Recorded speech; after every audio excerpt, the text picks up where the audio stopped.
The police sirens were still bouncing around my own land when Brenda strutted up to the patrol car, clipboard clutched in her hand, insisting they haul me off for trespassing on so-called HOA common property.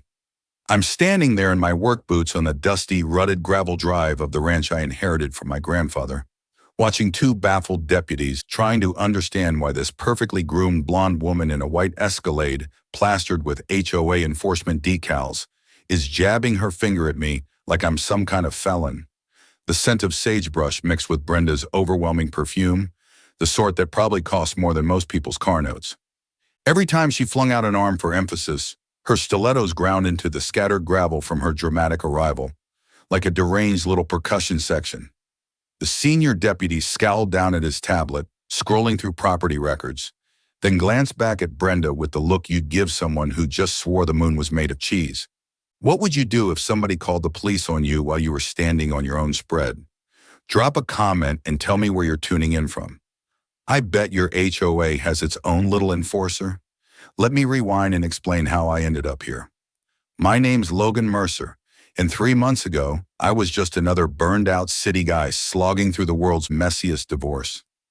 At 52, I decided it was time to come home to the 40-acre ranch in Colorado that my grandfather left me. The same piece of ground where I'd spent every summer as a kid, learning to mend fences and feed chickens. Every morning I'd park myself on that wraparound porch with a mug of coffee, watching the sunrise splash the Rockies in orange and gold. Thinking about how Grandpa always swore this land could mend whatever was broken in a man. The screen door still had that familiar squeal that would drive city people nuts. But to me, it sounded like home. Stepping into the old barn, breathing that blend of worn leather and sweet hay, I felt something I hadn't felt in 15 years of corporate grind. Peace. Here's what Brenda didn't know about me. I'd built the biggest HOA management outfit in the country. Retribution Management Group. Yeah, I picked that name on purpose. It handles 847 homeowners associations across 23 states.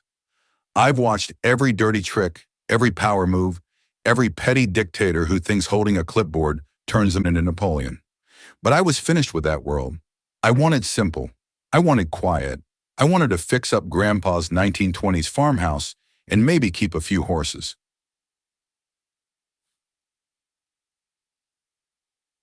Enter Brenda Collins. Brenda was the self-anointed queen of Cedar Ridge Estates, the upscale subdivision that had sprung up beside my ranch about 5 years back. Picture every HOA nightmare story you've ever heard. Then give it a flawlessly styled blonde bob, a white Escalade with the vanity plate HOA boss, and the kind of sugary sweet voice that could make candy taste bitter. She talked the county into rezoning our area's mixed residential commercial, which was a fancy code for Brenda wants control over everything she can see. For 5 years, she'd been methodically going after anyone who didn't fit her idea of suburban perfection. Elderly folks, single moms, anyone who dared to paint their mailbox the wrong shade of beige. My first hint that real trouble was on the way. I pulled up to the ranch on a Tuesday morning to see Brenda's crew yanking out my grandfather's hand-carved fence posts, the ones that had marked our property line since 1924. "Honey, I know this is hard," she said, holding her clipboard to her chest like a shield. "But progress waits for no one." "Ma'am, that fence has been there since 1924. She flashed that smile. "You know the one where the mouth moves, but the eyes stay ice cold." "Well, it's 2025 now, sweetie. County regulations require a 20-foot buffer zone between agricultural and residential properties." She fluttered some official-looking paperwork that probably cost her more in attorney fees than most people earn in 6 months. The real kicker, though, was that Brenda had been coveting my ranch for years, plotting some luxury expansion that would turn Grandpa's legacy into just another soulless subdivision. What I hadn't grasped yet was that Brenda had been running this same game on my neighbors, too. Kind Mrs. Lee, who'd lived out here for 40 years and made the best dumplings on the planet, was being hassled over her non-conforming vegetable garden. Mr. Hanley, a Vietnam vet, whose only offense was parking his RV in his own driveway, was racking up daily fines for so-called visual blight. Brenda's playbook was simple. Wield HOA rules like weapons, single out anyone different, and rake in fees to bankroll her personal legal wars dressed up as community improvement. She had pull. Her brother-in-law was the county commissioner, and she wasn't bashful about leaning on him. Standing there while strangers tore apart my family's history, I made a choice that would change everything. I was going to put that fence back up, every single post. I just didn't know Brenda was about to declare war on the one person in America who actually knew exactly how to hit back. 2 weeks later, I was up on my barn roof at sunrise, swapping out shingles that had seen better decades, when I heard the noise that would become the soundtrack of my summer. Brenda's heels tapping across the gravel like an angry metronome. She showed up with a county inspector in tow, a jittery little guy who kept sneaking looks at her like a dog hoping for a treat. In her manicured hands, she held a stack of papers thick enough to stop a bullet. "Mr. Mercer," she called out, her voice oozing fake concern. "I'm afraid we have a problem." I climbed down the ladder, brushing sawdust off my palms. "What kind of problem?" "Unpermitted structures," she declared like she was pronouncing a death sentence. The inspector, whose name tag said Eric but whose soul clearly belonged to Brenda, nodded along like a dashboard bobblehead. This barn renovation, the house painting, even that new fence all require permits and impact fees. I glanced around at my land, at the same buildings that had stood here long before Brenda was even born. "Impact fees for what? Disturbing the residential character of the neighborhood?" Eric muttered, staring at his shoes. "That'll be $15,000. Here's the point where most folks would panic. Here's where Brenda assumed I'd crumble. Instead, I smiled and said the line that would haunt her dreams. "I'll need to see the paperwork for that." That night, after they drove off with their stop work order flapping on my porch, I powered up my laptop and did what I do best. I dug in. See, there's a beautiful thing about county records. They're all online now, searchable, and they tell stories that crooked officials really wish you'd ignore. First discovery, Brenda's precious Cedar Ridge estates had trampled wetlands protection laws when they put up their fancy clubhouse. The natural spring that runs across my property, it flows through theirs too, and they'd never filed the required environmental impact reports. But here's the real kicker, and this is something every homeowner needs to hear. I pulled up the survey documents and saw that Brenda's decorative fence actually crossed 3 feet onto my land. In legal terms, that's called adverse possession, and it can come back to bite you in ways you never saw coming. Here's your knowledge nugget. Always check whether your neighbor's permits were actually approved before you assume they know what they're talking about. County websites lay it all out, and pretending public records don't exist is not bliss. I filed a formal complaint with the EPA over the wetlands violation and mailed a certified letter to Brenda about her fence encroaching on my place. Professional, courteous, and absolutely devastating.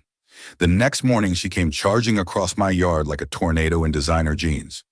"You think you're clever, don't you, cowboy?" she spat, using cowboy like it was an insult. "Just following proper procedures, ma'am." Her flawlessly manicured nails drummed on my porch railing like an angry woodpecker. "I know people in county government. I can make your life very difficult." "I'm sure you can," I replied, taking a sip of my coffee. What I didn't say was that I knew people too, just not the kind she was imagining. That's when she threw down her next card, the threat to have my ranch labeled an agricultural nuisance. Apparently the scent of hay and the crowing of my rooster violated the peaceful enjoyment of her HOA residents. But Brenda made a critical mistake that week. She lost her patience. I woke up Thursday morning to see professional surveyor stakes scattered all over my fields, like some bizarre lawn decoration. She'd paid for a $3,000 boundary survey without my consent, trying to manufacture a property line dispute where none actually existed. In the mini twist, her pricey surveyor had missed the original survey monument, a concrete marker buried near the old oak that definitively set the lines. It was like watching someone spend a small fortune just to prove themselves wrong. Mrs. Lee showed up at my door that afternoon with a thermos of green tea and a story that made my blood run hot. Brenda had been steadily targeting neighbors who didn't match her suburban fantasy. Bogus HOA fees for landscaping violations when folks planted vegetables instead of ornamental turf. Threatening liens on houses because people park boats in their own driveways. "She calls herself the neighborhood protector," Mrs. Lee said, easing herself into my porch swing. "But she's more like a neighborhood infection." 3 more neighbors came by over the next few days, each carrying their own Brenda nightmare story. The pattern was obvious. She went after anyone who challenged her authority, anyone who looked different, anyone who dared to live their life without begging for approval. I understood then that I wasn't just defending my ranch anymore. I was standing up for my whole community. And Brenda had no clue she just picked a fight with someone who spent 15 years learning exactly how to bring down people like her. Week 4 brought what I like to call the Brenda Blitz, a coordinated barrage of bureaucratic harassment that would have made any ordinary person throw in the towel. I came back from the feed store to find a wad of violation notices rubber banded to my front door, so thick it made a satisfying thump when it landed on my kitchen table. 12 separate code infractions, each more absurd than the last. My 3 chickens, Henrietta, Cluck Norris, and Hen Solo, were suddenly reclassified as commercial livestock, even though they were basically pampered pets who probably cost me more in organic feed than they'd ever repay in eggs. The barn that had been sheltering horses since the Coolidge administration was now labeled an unpermitted commercial facility.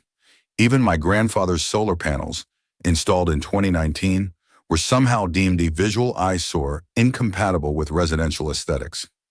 Brenda's approach was surgical in how petty it was. She arranged every inspection during my working hours. Somehow she'd mapped out my routine, probably from watching me like some sort of suburban stalker. Each visit, she showed up with a different inspector, making sure nobody could build a consistent picture of what the actual rules were. "You can see how this agricultural mess drags down our property values," she told Inspector number 4, a guy named Dave who looked like he'd rather be just about anywhere else on the planet. The final slap in the face was when she hired a drone operator to film my ranch from the air, claiming it was for documentation. I watched that thing buzz over my land like a mechanical vulture. And I'll admit, for a second, I thought about grabbing Grandpa's old shotgun and teaching it some manners. But patience is a virtue, especially when you're quietly engineering someone's downfall. That weekend, I did what any sane HOA management veteran would do. I researched the living daylights out of Brenda Collins and her little empire. Here's a knowledge nugget that saved my hide. Most HOAs are required to be registered as corporations with the state. That's not a suggestion. That's the law. So I opened Colorado's business registry and started digging. Guess what turned up? Brenda's beloved Cedar Ridge Estates HOA had never actually filed proper incorporation paperwork. For 5 years, she'd been raking in dues and handing out fines as if she were running an official entity, when really it was just a neighborhood social club with delusions of grandeur. The takeaway: look up your state's business registry before you hand over another dollar in HOA payments. Your association might not even exist legally, but it got even juicier. Brenda had been paying herself management fees without the required state registration, which in Colorado makes her an unlicensed business operator. Every fine she'd slapped on someone, every fee she'd pocketed, every power move she'd pulled was potentially unlawful. I spent Sunday cross-checking her methods against fraud cases I'd managed through my own company. Brenda wasn't just power-hungry. She was running the exact script I'd seen before. The same targeted bullying, the same pattern of escalation, the same financial inconsistencies. Week 6 brought Brenda's nuclear option, and I mean that almost literally. She filed for an emergency restraining order against me, claiming I was some kind of imminent threat to the neighborhood. I learned about it when a sheriff's deputy knocked on my door at 6 a.m., with a court summons in hand. According to the paperwork, I was apparently converting my ranch into a commercial cattle operation that would endanger local children. Never mind that my most dangerous livestock consisted of 2 elderly horses named Clover and Marigold, who spent most of their time dozing in the shade like oversized house cats. The court documents read like a thriller written by someone who'd only seen the countryside on postcards. Brenda claimed I'd brandished farming tools at her in a threatening manner. The so-called weapon? My grandfather's antique plow, which I'd been cleaning up to display in the barn. She brought 3 HOA board members as witnesses to my alleged intimidation. These were the same people who probably called animal control if they spotted a raccoon near their trash cans. One dramatic paragraph declared, "Subject displays concerning antisocial tendencies consistent with rural extremist ideology." Apparently wanting to live quietly on my own land qualified me as a danger to society. Here's a knowledge nugget that saved me a fortune in legal bills. Emergency restraining orders require evidence of a real, immediate threat, not just somebody's overactive imagination. The standard is clear and present danger, not I dislike my neighbor's lifestyle choices. The takeaway, know your rights before someone tries to weaponize the courts against you. I showed up to the hearing with my divorce attorney Bennett, a man who'd survived enough toxic custody battles to identify nonsense from a mile away. We brought property deeds going back a century, character statements from half the county, and a timeline of Brenda's escalating harassment. The old documents crackled like dried leaves as we laid them out for the judge. Proof that my family had been nothing but good neighbors for 3 generations before Brenda ever set foot in Colorado. "Miss Collins," Judge Harper said, peering at her over his glasses with the patience of a disappointed grandfather, "a plow is not a weapon." Brenda tried to cut him off, waving her hands like she was trying to direct invisible traffic. "Your Honor, you don't understand the psychological impact." "That's enough," the judge said sharply. "Perhaps you should focus on legitimate HOA concerns instead of manufacturing drama." The restraining order was denied. Brenda was ordered to pay my legal costs, and I walked out of that courtroom feeling like I'd just won the lottery. But Brenda's humiliation came with consequences. She stormed out, muttering about appeals and corrupt judges, then spent the rest of the day flooding the HOA Facebook page with posts about the persecution of community leaders by the deep state judiciary. That night, she called an emergency HOA meeting to discuss ongoing threats to neighborhood safety. The agenda, somehow delivered to my mailbox, included a special assessment on residents to create a legal defense fund to fight my so-called intimidation campaign. The beauty of Brenda's escalation pattern was how predictable it made her. I'd seen this exact spiral dozens of times in fraud cases. When cornered, petty tyrants always overplay their hand. They can't help it. While Brenda was melting down in public, I was quietly assembling evidence that prosecutors dream about. The mini twist came when I started receiving mail that wasn't meant for me.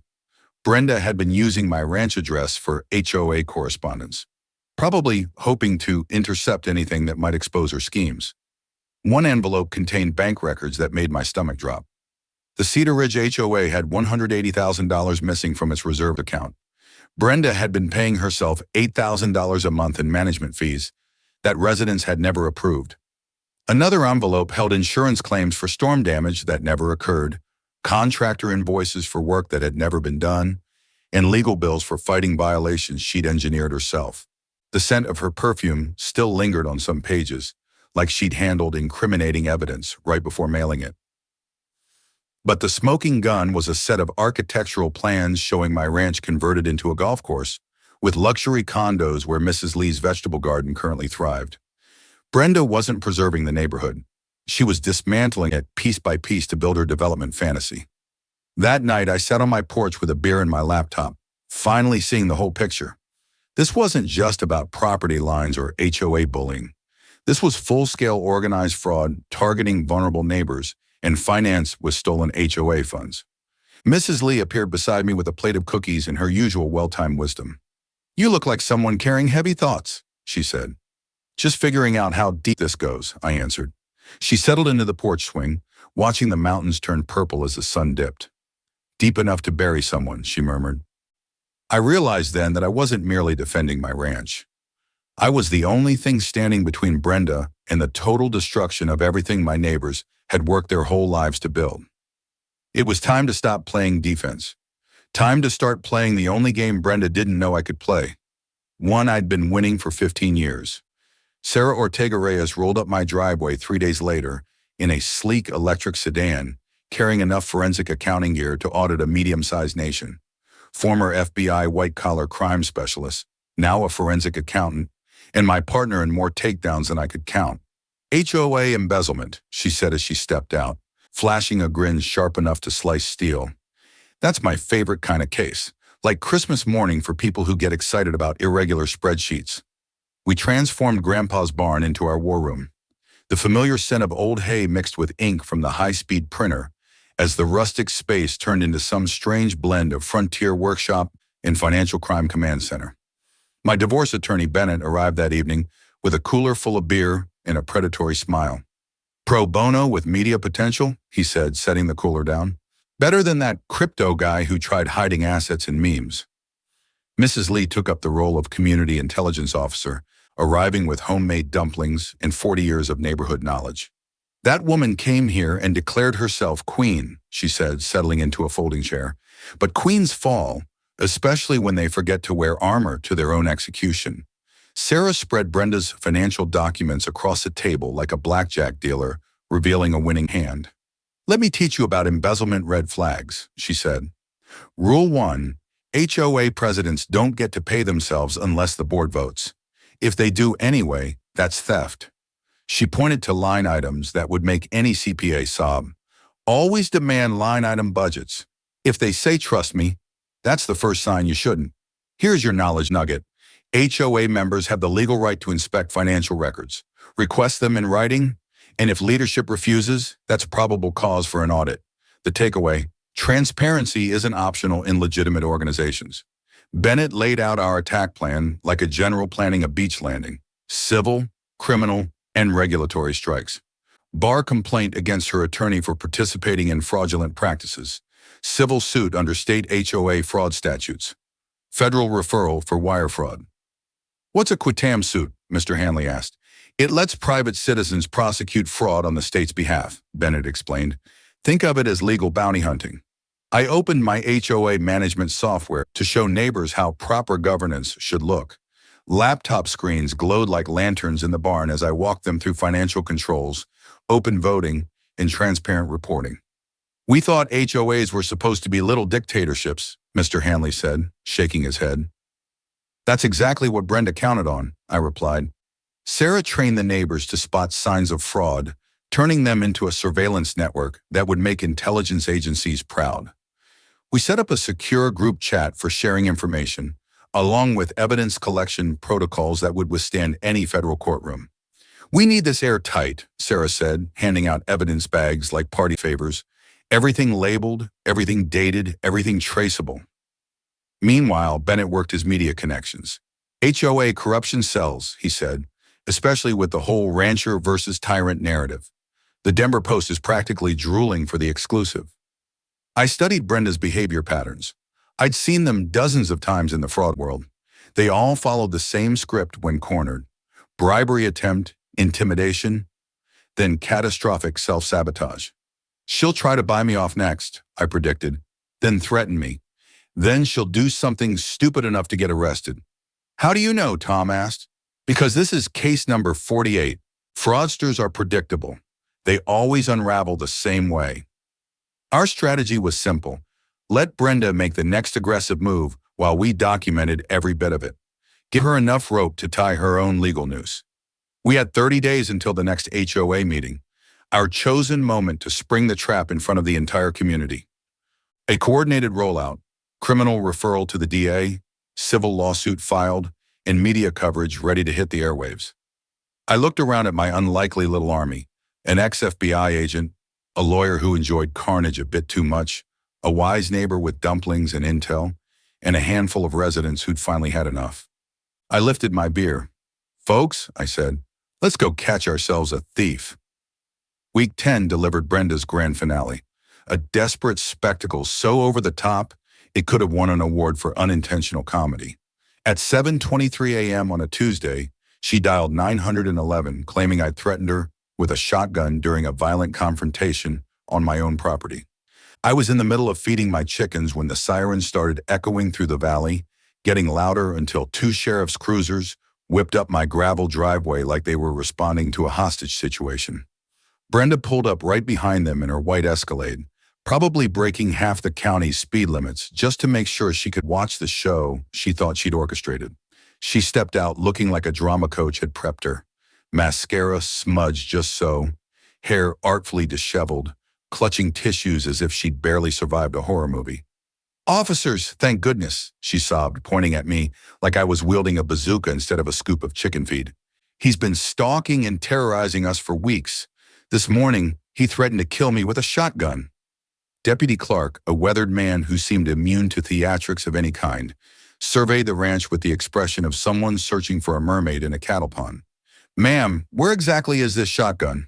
he asked calmly. Brenda waved dramatically toward my barn. He had it pointed right at me. I barely escaped. Clark eyed me. Work boots, coffee-stained flannel, holding feed. The least threatening sight imaginable. Sir, do you have any firearms? Just my grandfather's old hunting rifle locked in the gun safe, I said. Hasn't been fired in 2 years. That's when I laid down my ace. Officers, I think the situation is not what she's describing. I have everything documented. I handed Clark a USB drive containing our entire investigation, recordings, financials, surveillance footage, and a timeline of Brenda's months-long harassment campaign. Mr. Mercer, he asked slowly, what exactly is your background? Time for the bombshell. I run Retribution Management Group, the largest HOA management firm in the country. I've prosecuted this exact kind of fraud pattern in 12 states. Brenda's face drained of color like someone had just unplugged her nervous system. For the first time since I'd met her, she was speechless. Miss Collins, Clark said, you may want to remain quiet. Everything you say is being recorded. But Brenda couldn't help herself. Right in front of the deputies, cameras, and body mics, she tried to justify her actions, rambling about community safety and outsiders who don't understand our way of life. Clark cut her off. Including the missing $180,000? He asked, flipping through the evidence. That's when Brenda realized she'd walked directly into a trap far bigger than any she imagined for me.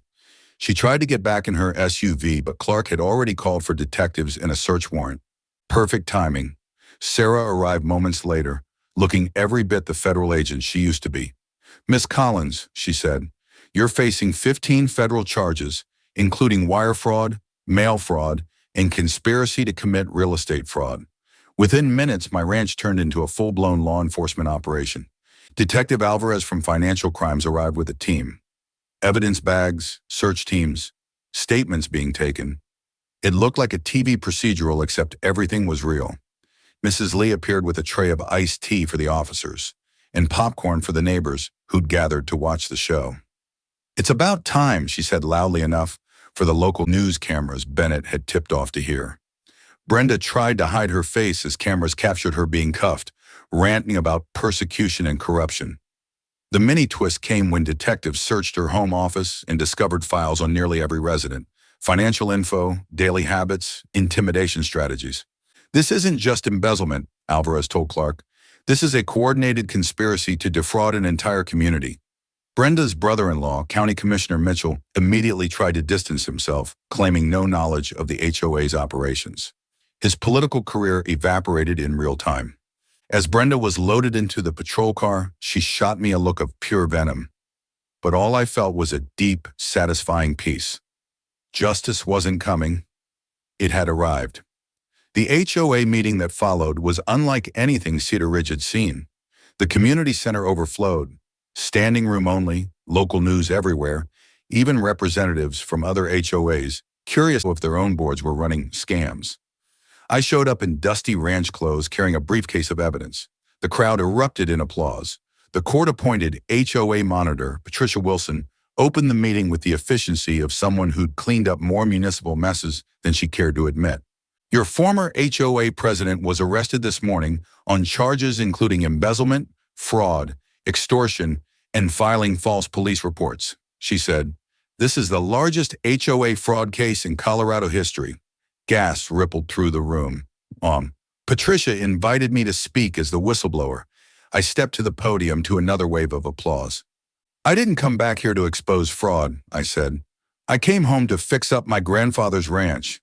But sometimes you have to stand up to bullies, especially when they're stealing from your neighbors. Then I dropped the revelation that made headlines. What Brenda didn't know is that I run the largest HOA management firm in the country. I've prosecuted 47 cases just like this. The room erupted. Sarah presented the forensic accounting findings. Over $400,000 stolen, insurance fraud, fake repairs, unauthorized fees, shell companies, the works. When I announced I would donate my time to restructure the HOA, transparent meetings, open budgets, real democracy, the room gave a 3-minute standing ovation. Camera flashes went wild. People cried. Mrs. Lee clapped so hard I worried she'd hurt her hands. Then Brenda burst through the doors, still out on bail, still furious, still delusional. "He's not even a real rancher," she shouted. "He orchestrated all of this." Security moved to escort her out, but I stopped them. "Let her speak," I said. "Let everyone see who's been running this place." She ranted about conspiracies and persecution, digging her own grave on live TV. When she was finally escorted out, the audience applauded spontaneously.